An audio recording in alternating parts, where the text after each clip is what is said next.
He's the tall Korean, Chang. Now, the challenger is ranked 6th by the WBA. He did hold the IBF world title at this weight, but only for 5 months. Well, the bizarre venue for this fight is on the car park of a crocodile farm. Yes, a crocodile farm near Bangkok. So it's the 8 stone 3 pounds limit, and they're both southpaws, Jim. It's a bit like looking at a mirror at a fight with both right hand forward.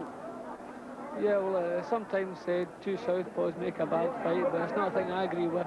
I've seen plenty of crackers between two southpaws. Hopefully this will be one of those. Yes, if they're good enough and classy enough, it's got to be a good fight. But I tell you, this Korean, I mean, he really is tall, 5 feet 9.5. It's ridiculous. I've seen middleweights smaller than that. It's the Chang, which makes a change, doesn't it, from Kim or Lee. So the old boy Galaxy takes his time. At 29, that's knocking on a bit, and he really is so strong. I just wonder how he ever gets down, and I've said it before when we've seen him, to 8 stone 3 pounds. And he can punch like a mule, and particularly with the left hand, which is the old 1-2 the other way around for a southpaw.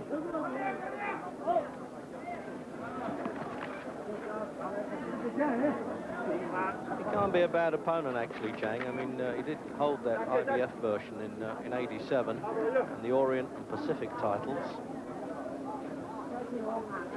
Actually, he came in not that late, but as a substitute for the Colombian Alberto Castro.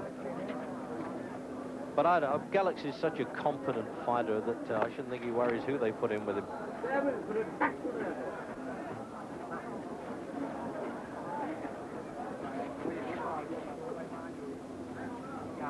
Sometimes with these Galaxy brothers, the name's borrowed from a nightclub. It's not their real name. It's Saying Calm, or a name almost pronounced like that. Their name is Viraj and Sura. They've been a lot easier than Khaosai and Kalkor. He's got a certain admirable arrogance about him, Galaxy, though, Jim. He knows he can punch. He's as strong as a little bull, isn't he? Yeah, well, he knows he has the power to knock out any super flyweight in the world. And it's possible he has a little bit of discomfort at the weight, so that makes him a little bit economical. He moves in, makes sure he's right on top of his man before he lets the punches go. The tremendous power he has.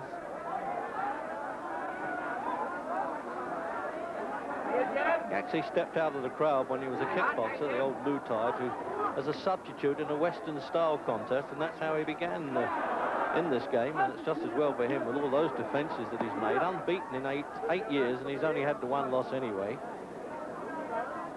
So I wonder what happened to him. Saksuri back in '81, that was for the bantamweight title. He actually went down in weight as he went along, and he won in a return in a non-title fight, so he cleared the slate really.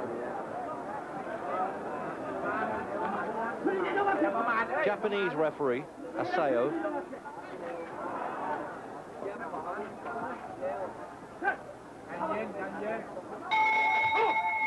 So I don't blame the Korean for getting on his bike a little bit there, using every centimetre of his height which he might need. And there's the rundown then on Khaosai Galaxy, who at the moment is the better of the twins. I like this nonchalant style, Jim, as we come out for the second. It's almost like he's got to go to the office and do another day's work, isn't it? Yeah, it's like an arrogance he has about the way he moves around in the ring. I don't think he feels Chang has the power to trouble him. So he just keeps moving in, getting close. And there goes the big left hand. That's the one he's been looking for all the way through. He knows as soon as these punches land, Chang is going to be in serious trouble. He's made a previous defense against the Korean, Venezuelan, Panamanian. Doesn't mess about, bring them all on. Just a question, I think, if only the scales can beat this fella at this weight. It's a wonder he doesn't now go up to bantamweight at 8 stone 6.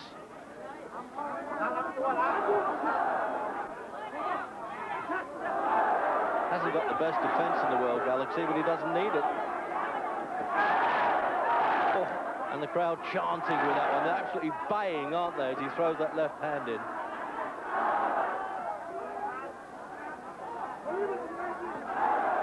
Looks as though he's going to try and break this Korean up bit by bit, like a big matchstick in front of him that he'll snap. Oh, he's really looking for it here, Jim, isn't he? He's going for it. See, he can afford just to walk straight into punching range and let them go. Chang doesn't have the power to hold him off. He's not quick enough to keep out of trouble. I think eventually he's going to be sampling some of these solid left hands. He doesn't mind getting hit on the way in either, Galaxy. There's a misconception about fighters and great defences. All great fighters didn't mind walking in. That was more or less a shove over. Yes, it was. I'm glad to see the Japanese referee didn't give a count with that one.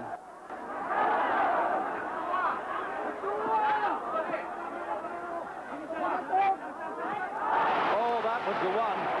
He will not make it from that one. When they go head first like that, it really is good night all. He's going to make an effort to get up.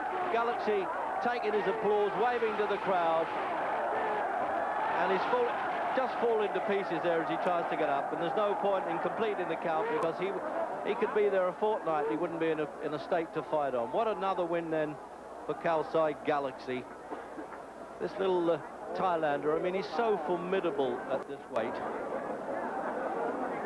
And the usual consolation, sorry about that, mate, but it is my job. He almost looks as though he's fed up with winning. Last look at that. Arrogant look. Well, they kept walking in all the way. You knew eventually one had to land, and the one that did land was a beauty. As soon as that landed, you could see Chang was finished for the night.